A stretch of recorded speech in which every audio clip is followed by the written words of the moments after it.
देखो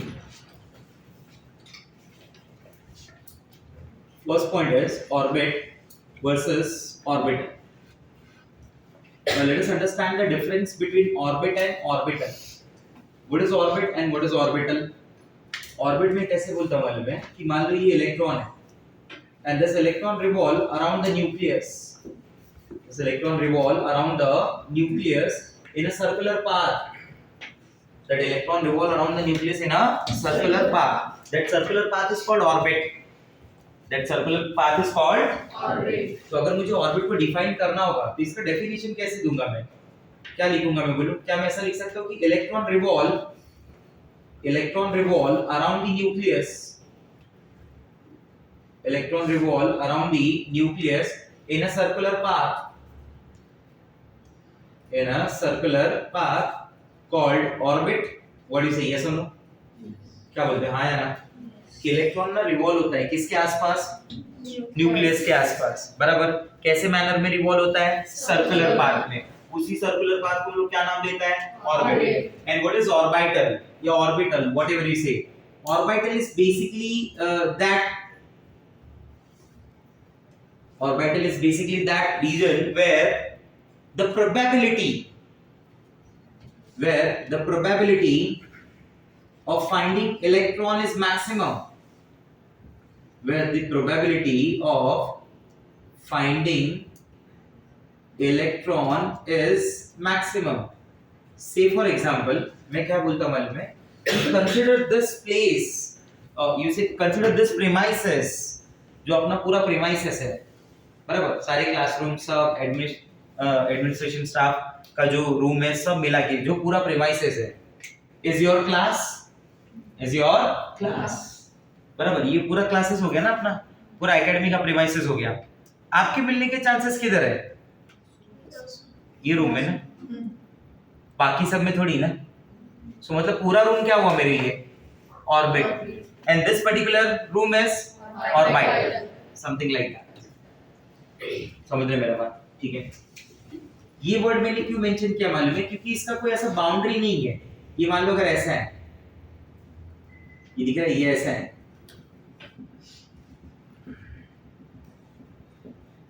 तो इसका मीनिंग क्या है मालूम है?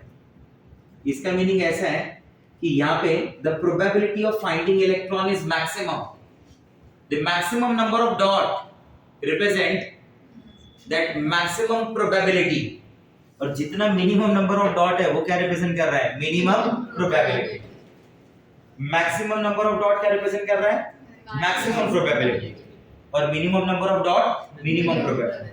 तो जहाँ पे maximum dot है ना, वो एरिया, वो रीजन मेरे लिए क्या बोला जाएगा? Orbital. That is what orbit. आप समझ रहे मेरी बात को? ठीक है. Point number 2.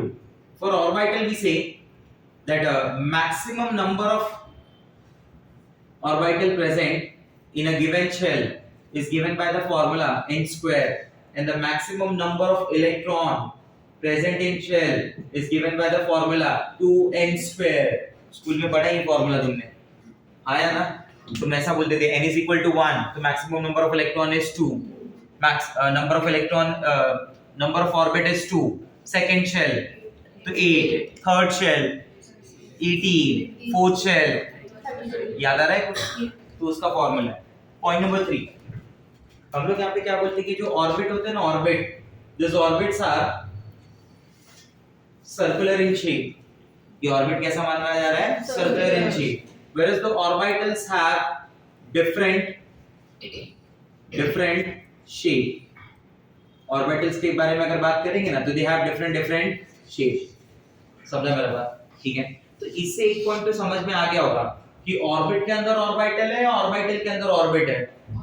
ऑर्बिट के अंदर ऑर्बिटल आया समझ में. एंड ऑर्बिटल के अंदर इलेक्ट्रॉन. ऑर्बिटल के अंदर इलेक्ट्रॉन. तो बेसिकली इलेक्ट्रॉन, जो एटम के अंदर जो इलेक्ट्रॉन प्रेजेंट है, वो एटम के अंदर कहां पे होता है? ऑर्बिटल उसका मिलने का मेन जगह.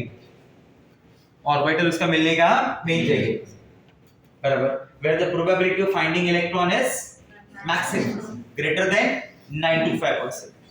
ठीक है. अगर मैं टाइप्स ऑफ ऑर्बिटल के बारे में बात करूं, टाइप्स ऑफ ऑर्बिटल। किसके बारे में मैं बात कर रहा हूँ? Types of orbital. ठीक है, तो जब मैं टाइप्स ऑफ ऑर्बिटल बोल रहा हूँ तो इसमें सबसे पहला जो टाइप होता है ना उसको हम लोग बोलते हैं एस ऑर्बिटल या S orbital. It is of one type only, बराबर। इसके अंदर और कोई टाइप नहीं है, एक अकेला ही टाइप है, बराबर। इसका शेप का अगर बात करेंगे ना तो उसको हम लोग लिखते हैं इट इज स्फेरिकल शेप। कैसा शेप लिखते हैं बोलो? Spherical shape. इसको हम लोग ऐसे रिप्रेजेंट करते हैं, सी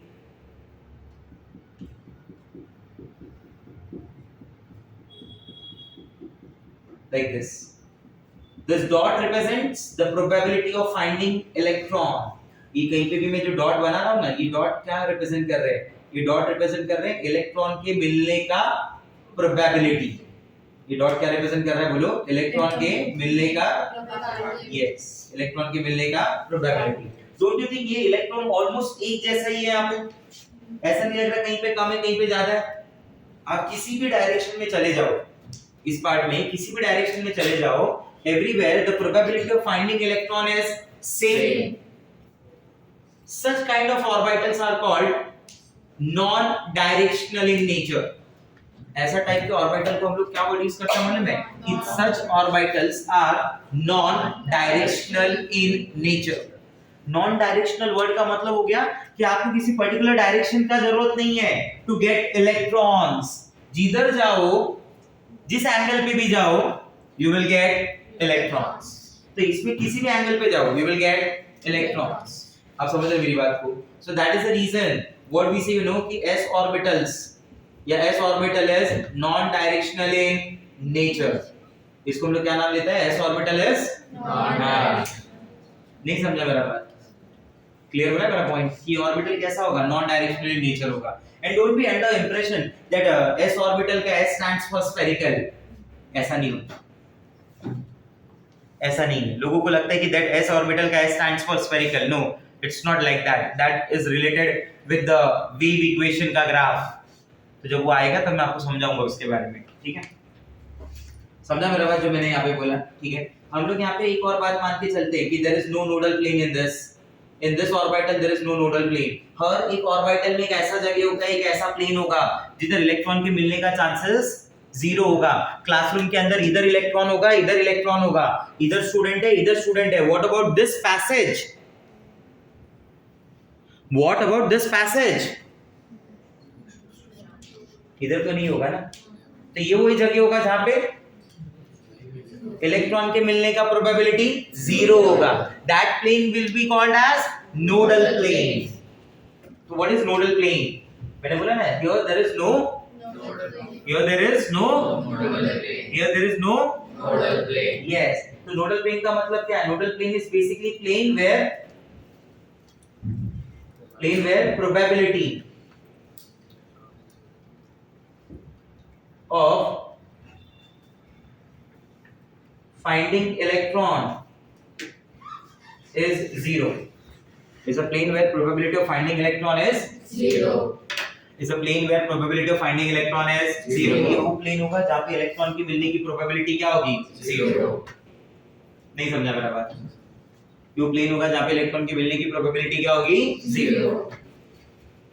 तो ऐसा कोई नोडल प्लेन s ऑर्बिटल में नहीं होता, उसमें सब जगह इलेक्ट्रॉन मिलेगा तुमको।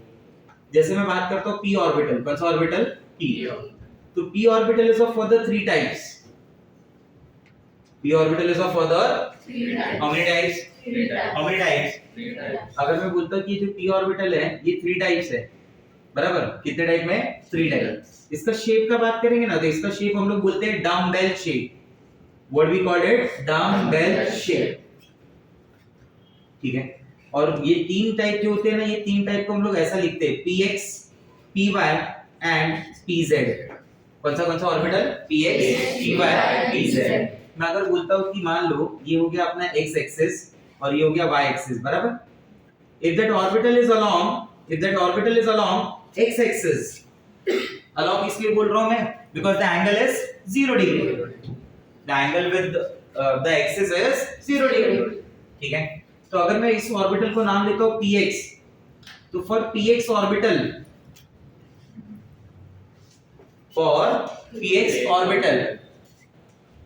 there is one nodal plane and that nodal plane is yz plane। आप समझ रहे मेरी बात को? That nodal plane is what?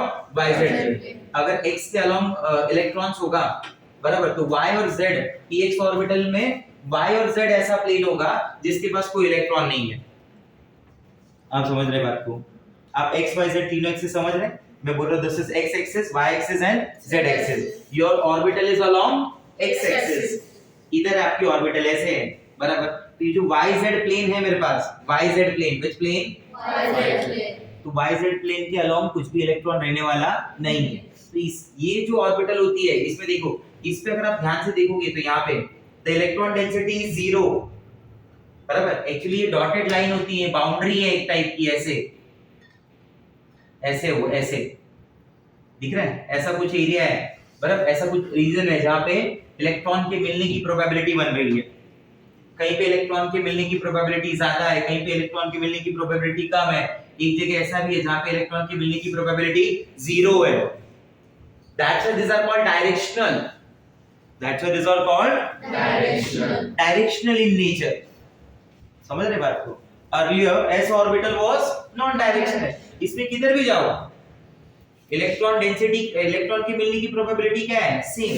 But ऐसा सब जगह नहीं होगा। So for px orbital with respect to px orbital the nodal plane is yz. इन सब के पास एक एक नोडल प्लेन है। If I consider this as x and this is y बराबर,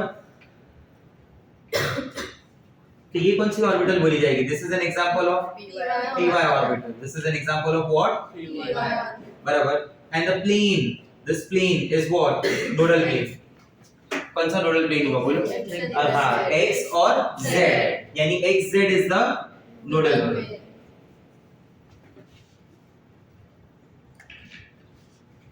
If I consider this as z and this as y axis बराबर, या x axis, आप उसे कुछ भी मान लीजिए, तो इस केस में बोलिए क्या हो जाएगा? ये कैसा बोला जाएगा?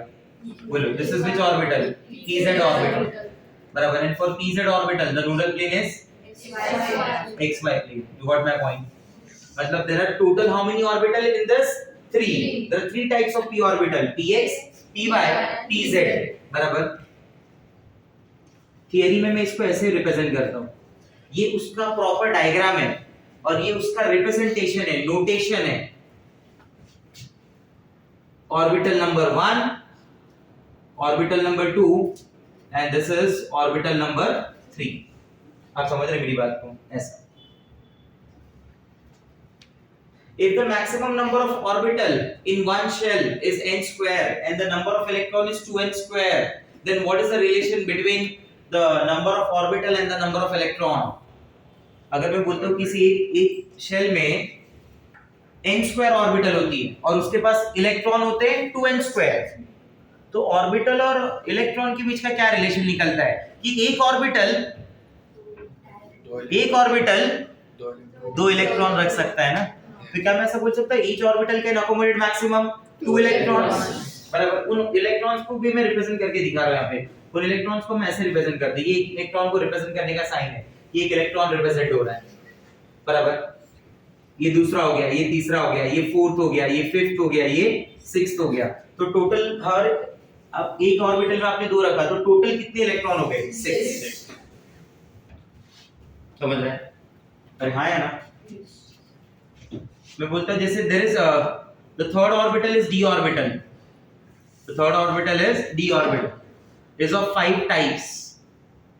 ऑड नंबर में बढ़ रहा है, देखना 1 3 5 ऑड नंबर 1 3 5। तो मैं यहाँ पे ना डायरेक्टली बोल दूंगा आगे कि अगर f ऑर्बिटल है, f ऑर्बिटल, तो बिना सोचे आप बता सकते हैं मुझे कितने टाइप होगी? 7 टाइप। आप समझ रहे मेरी बात? ठीक है, तो ये 5 टाइप हो गए। कितने टाइप? 5 टाइप। इसको हम लोग बोलते हैं it is a double dumbbell,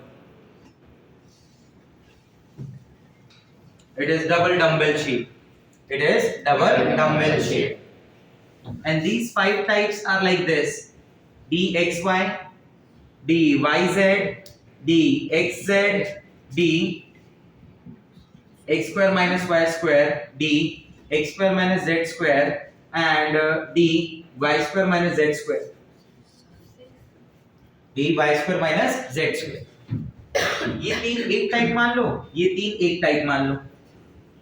These are those orbital whose angle is 45 degree along with the axis.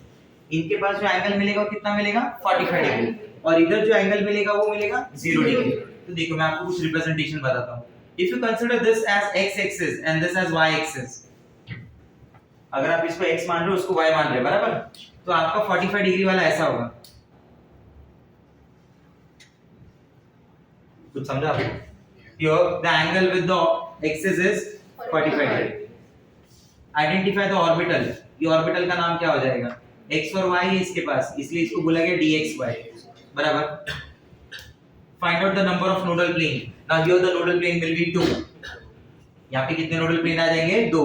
वो दोनों nodal plane क्या होंगे मालूम है? yz and xz. Those two nodal planes are yz and xz. If you consider this, suppose this is your x axis and this is your z axis बराबर। ये आपका x axis हो गया, ये z axis हो गया। तो मैं बोलूंगा कि ये क्या हुआ? This is here the angle is what? 45 degree बराबर। Find out the orbital. Identify the orbital. I mean to say dxz. And the nodal planes are x, y, and y. This is third one. Consider this as y and this as z.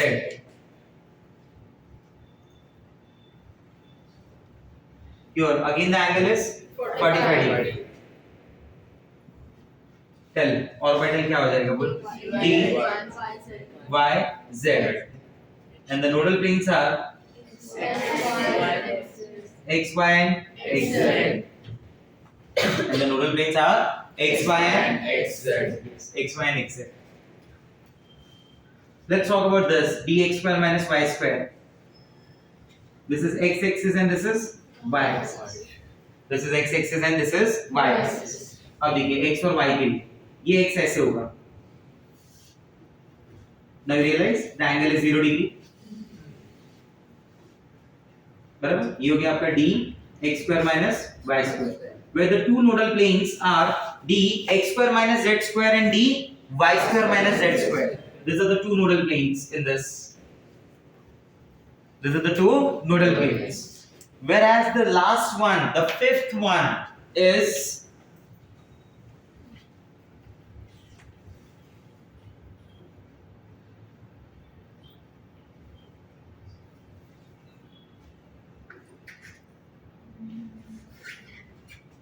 combination of these two. dx square minus y, dx square minus z square and dy square minus z square. इन दोनों को जब मर्ज करते हैं तो you will get dz square. और ये dz square कुछ इस तरीके से दिखता है। इसमें रिंग बना रहा हूं ना, रिंग। अब होगा क्या? x square minus z square है और y square minus z square है। You consider this axis as a z square. मतलब I mean to say this is a z axis, okay? बाकी अब x और y उसको परपेंडिकुलर होंगे। आपका z तो फिक्स हो गया। ये वाला क्या है? z। एक ऐसे होगा, एक ऐसे होगा, और ये वाला क्या है? z। तो जो z की ऑर्बिटल है ना उसको एज इट इज रख दो। जो x और y पे ऑर्बिटल है ना वो x और y की ऑर्बिटल आके मर्ज हो जाती है इधर। x और y का ऑर्बिटल आके क्या होता है? मर्ज and form a ring like structure. Forms a ring like structure. मतलब अगर सामने से दिखाऊंगा तो आपको सिर्फ ऐसा दिख रहा है, ये z स्क्वायर का ये लोब दिख रहा है बस। आप समझ रहे बात है? जैसे फिंगर में रिंग, तो वो रिंग क्या हुई? दैट ओ शेप, और ऊपर नीचे क्या हुआ? z। नहीं समझा? ये कुछ इस तरीके से दिखेगा, लाइक दिस।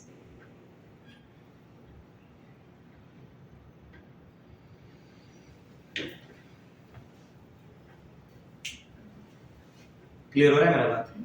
ठीक है।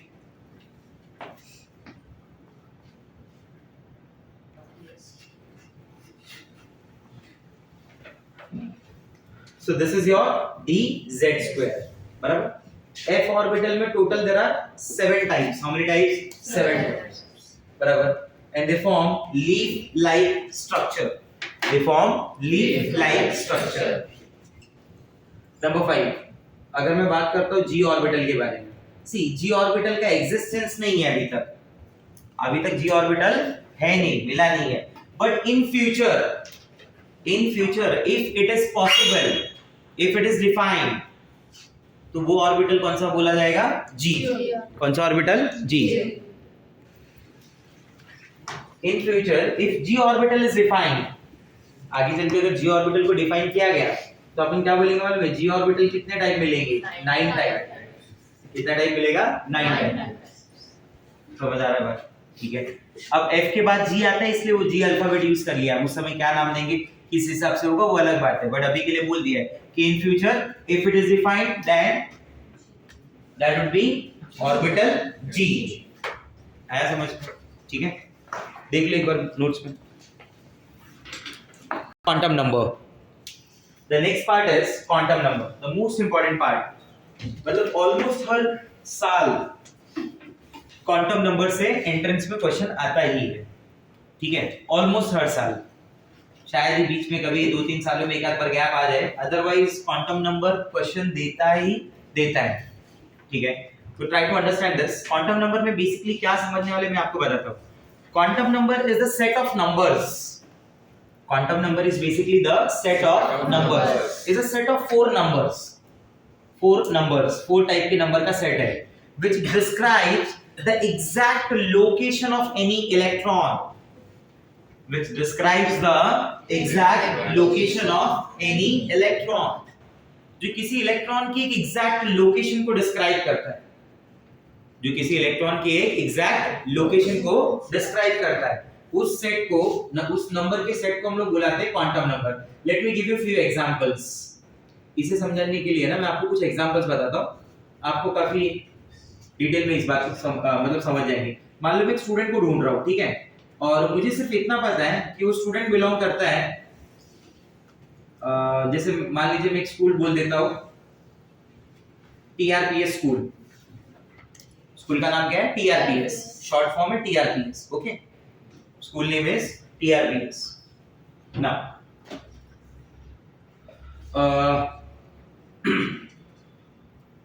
अब मुझे सिर्फ स्टूडेंट के बारे में इतना आइडिया है कि वो जो स्टूडेंट है वो टीआरपीएस को बिलोंग करता है।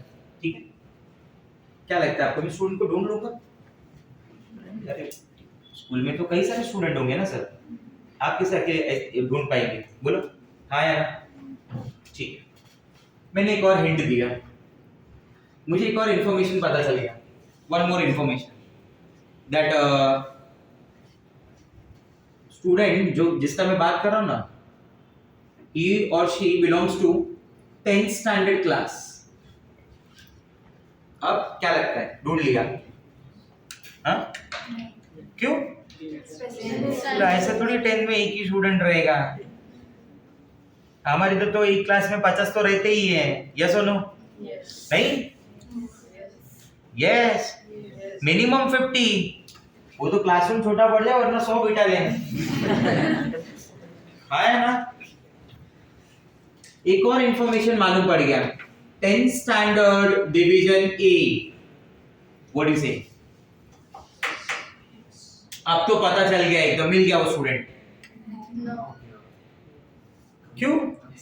बोला वो एक डिवीजन में भी 10th स्टैंडर्ड में अगर 500 बच्चे तो एक डिवीजन में 50-60 एक क्लास में बिठाते ही है। कैसा पता चलेगा आपको? अभी भी आपको 50 में ढूंढना है। Okay,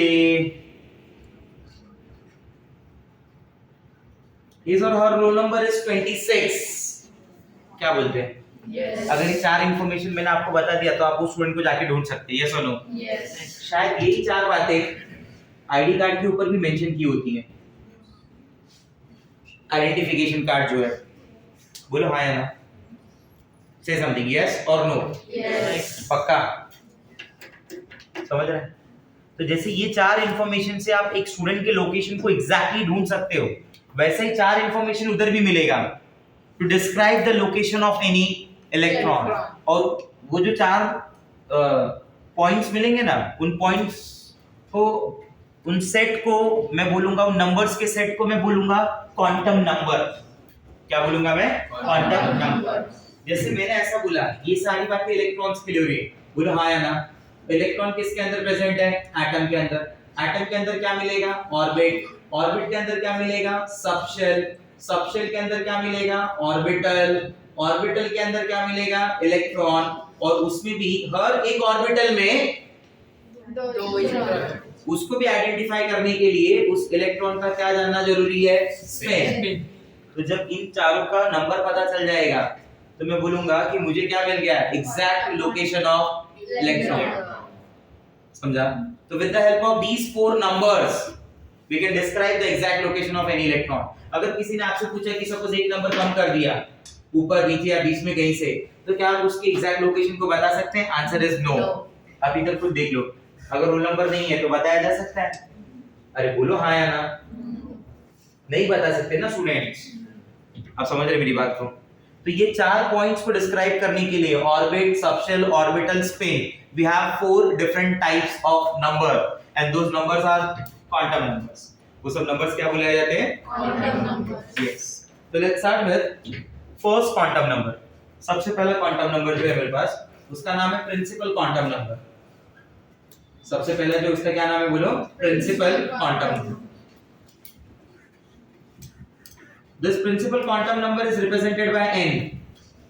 This principal quantum number is represented by n.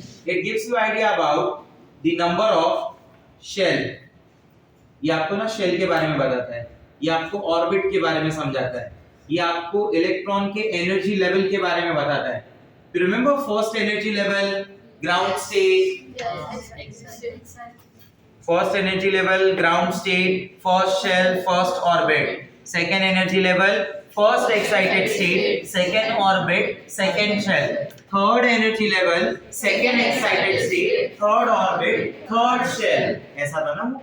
याद आ रहा है? तो नंबर ऑफ शेल बताता है ये। जैसे ये कंसीडर कर लीजिए आप, ये क्या है? न्यूक्लियस। ये क्या है? Nucleus. Shell number 1, number 2, number 3, number 4, number 5, like that. Yes or no? This is, ये जो वाईफाई बना रहे हैं आप, this is N1, this is N2, this is N3, this is N4. Earlier it was designated as K, L, M, N. Now IPC had recommended to use numbers 1, 2, 3, 4. There are shell from n is equal to 1 to n is equal to n is equal to 1 to n is equal to हम उतना ही number बोलते हैं जितनी अपनी requirement हो, जितनी अपनी जरूरत हो, उससे ज्यादा बोलते नहीं है। As the number of shell goes on increasing, don't you think that energy level of that shell goes on increasing? Earlier we have discussed, if you remember, that En is proportional to minus z square upon n square, minus the number goes on increasing. For hydrogen atom, if you remember, for the hydrogen atom, if n is 1, if n is 1, that energy comes minus 13.6 electron volt per atom. For n is 2, that energy comes minus 3.4 electron volt per atom. बढ़ गया ना? For n is 3, that energy comes minus 1.5 approximately electron volt per atom. तो समझ रहा है ये बात? बोलो हाँ या ना? What we say, you know, that maximum number of electron present in one shell, yeah, maximum number of electron present in shell is given by the formula 2n square, and the maximum number of orbital present in shell is given by the formula n square. याद आ रहा है? Where n indicates, where n stands for what? That n stands for the number of shell. बराबर? This is the maximum electron and this is the maximum orbital.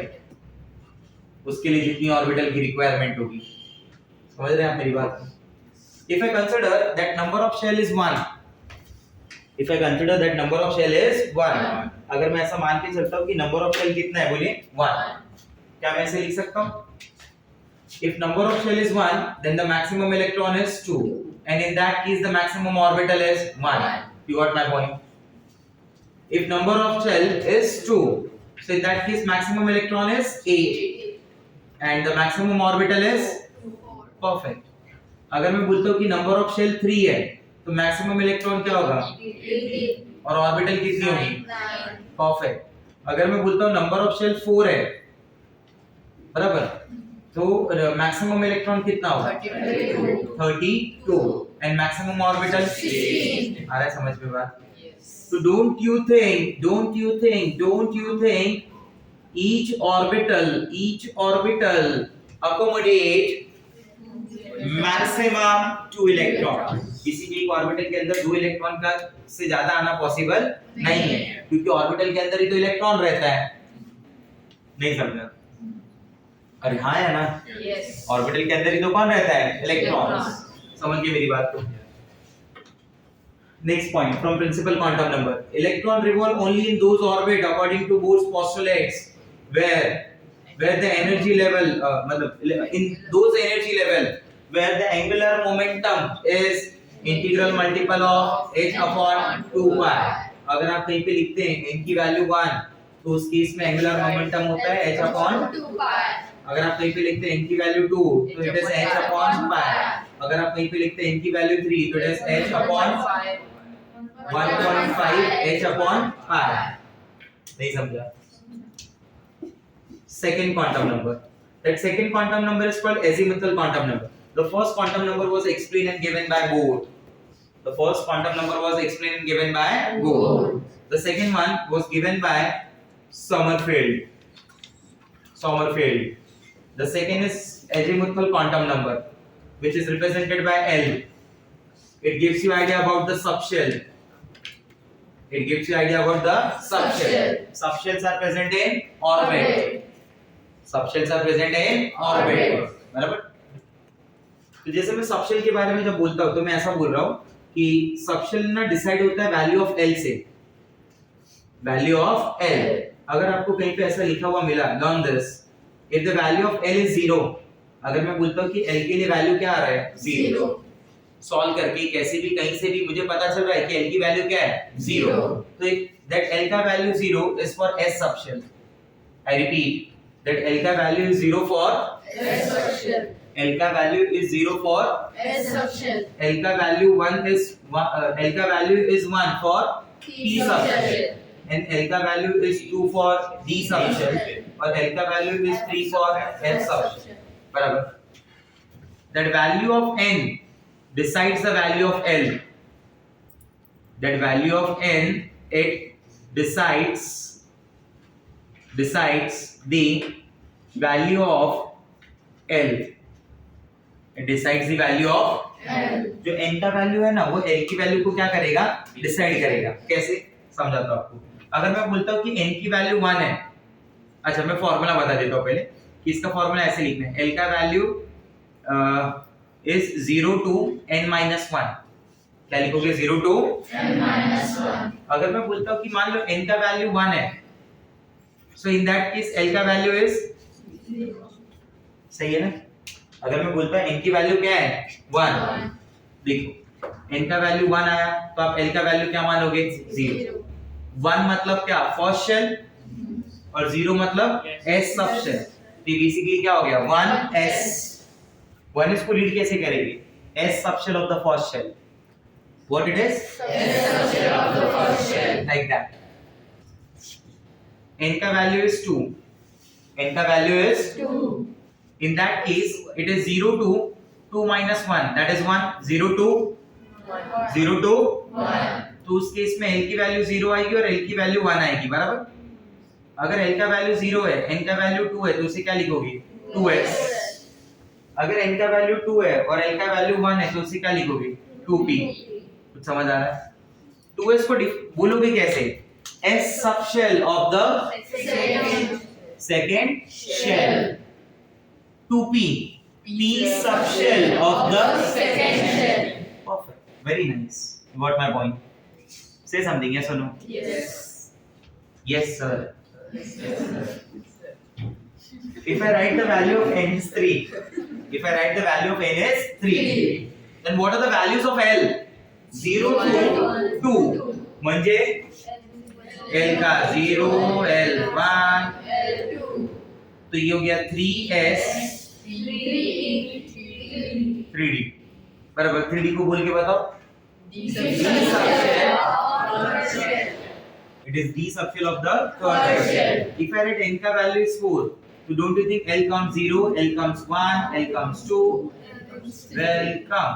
तो it comes 4s 4p 4d, 4f. and your everywhere if you realize the value of n will be always greater than l. हर एक जगह पे आप देखेंगे तो n की value हमेशा बड़ी रहेगी l की वैल्यू से।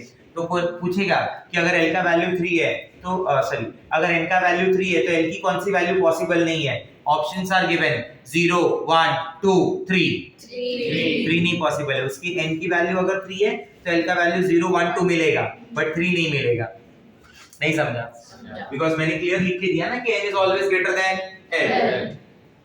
ऐसे मतलब क्वांटम नंबर जो है ना इसका जो एंगुलर मोमेंटम होता है सबशेल के लिए उसको हम लोग बोलते हैं कि ऑर्बिटल एंगुलर मोमेंटम। क्या नाम देते बोलो? Orbital angular momentum. This orbital angular momentum is represented by capital L and the formula is L is equal to under root of L plus 1 h upon 2 pi.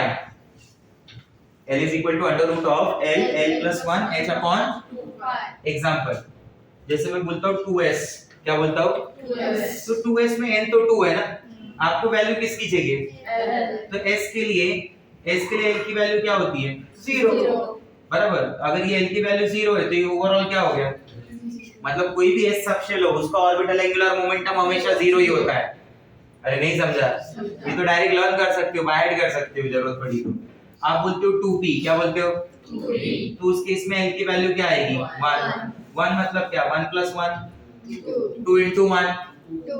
Under root of 2 h upon 2 pi. आप और solve कर सकते हो इसको। आप इसको ऐसे भी बोल सकते हो दिस इज और h upon root 2 pi ना। अरे वो भी तो बोल सकते हो। अच्छा कुछ लोग ना इस h upon 2 pi को ना h upon 2 pi को h क्रॉस भी लिखते हैं। Some author write it as h cross. मतलब फॉर्मूला क्या हो गया पूरा मालूम है? पूरा फॉर्मूला बोल के बताओ क्या हो गया? Under root of l plus 1 into h cross, ऐसा under root of l plus 1 into H cross. हाँ लाइक दिस। नहीं समझा मेरा बात? h क्रॉस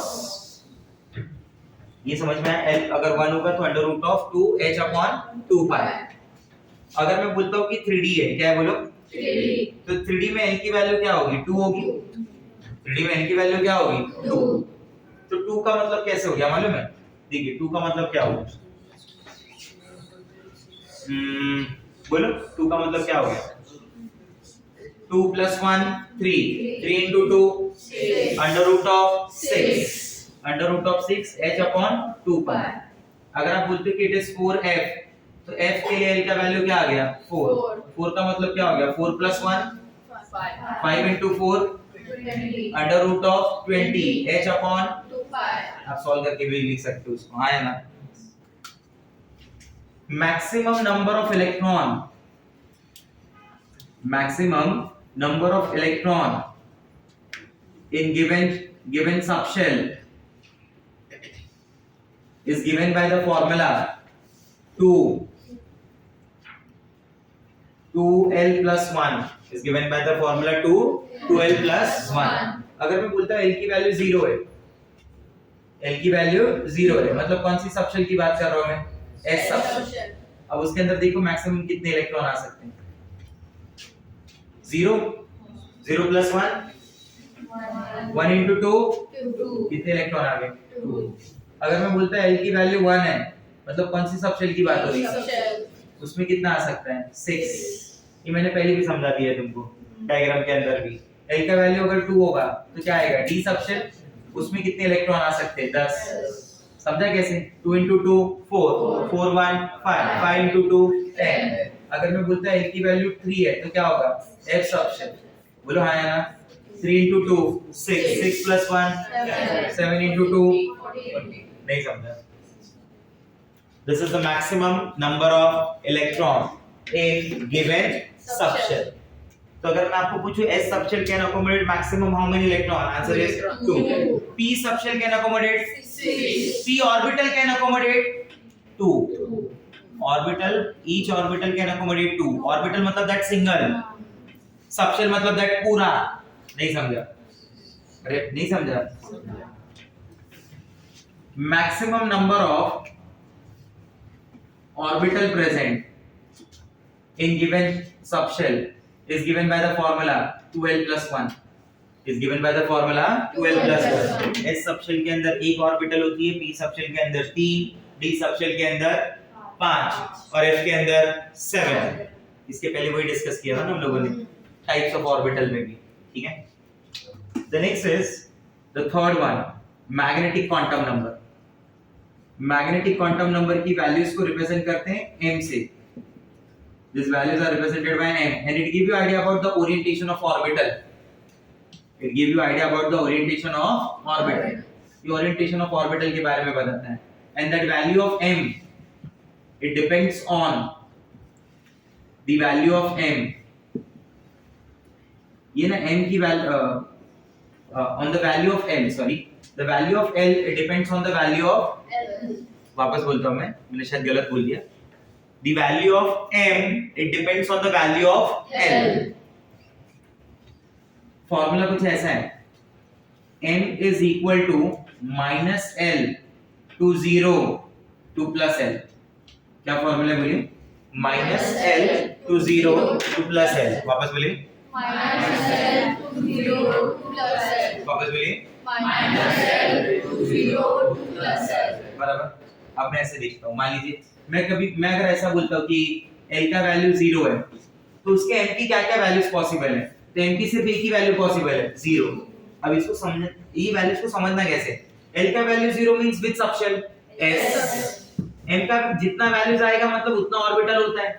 M का एक ही वैल्यू आया 0 तो उसके पास ऑर्बिटल कितना हुआ? a. मैं तो कब से चिल्ला रहा हूँ कि S ऑर्बिटल S सबशेल एक ही है, उसमें तो ऑर्बिटल एक ही है ना, तो सबशेल ऑर्बिटल भी एक ही है. अगर मैं बोलता है L का वैल्यू 1 आ रहा है, L का वैल्यू क्या आ रहा है 1, तो M की क्या क्या वैल्यूज पॉसिबल हो सकती है बोलिए? -1 से 0, 0 से +1, मतलब -1 0 और मतलब L is 1 for which subshell? P subshell. In P subshell, how many orbitals are possible? 3. Px, Py, Pz. Number -1, 0, +1. In number से उसको प्रूव किया गया. थियरी में अपन उल्टा पढ़ रहे हैं. पहले मैंने बता दिया, अब मैं उसको समझा रहा हूं कि ऐसे आया होगा. नहीं समझा मेरा बात? ठीक है. If I write L is equal to 2, if I write L is equal to 2. so what are the possible values of M? -2. You got my point. So total how many values are possible? 5. It means L is equal to 2 is a d subshell. So in that d subshell 5 possibilities. There are 5 orbitals. There are 5 Orbitals. If I write L is equal to 3, so what about that case? -3, -2, -1, 0, +1, +2, +3. समझा मेरा बात? ठीक है. The fourth and the last quantum number, and you know na each orbital can accommodate maximum how many electrons? 2. The last one is spin quantum number. क्या बोलते हैं इसको? Spin quantum number. बराबर. And this spin quantum number is represented by S. The spin quantum number is represented by S. ये एक orbital है, इसके अंदर ऐसे दो इलेक्ट्रॉन होते हैं बराबर. एक को बोलते हैं अपन क्लॉकवाइज, एक को बोलते हैं अपन एंटी क्लॉकवाइज. एक को अपन +½ लिखते हैं और एक को अपन -½ लिखते हैं. One is +½ and the other one is -½. ठीक है. And they are not classical analog. मतलब वो ऐसा रिलेशन नहीं कि +½ वाला ही क्लॉकवाइज है या -½ वाला ही क्लॉकवाइज है.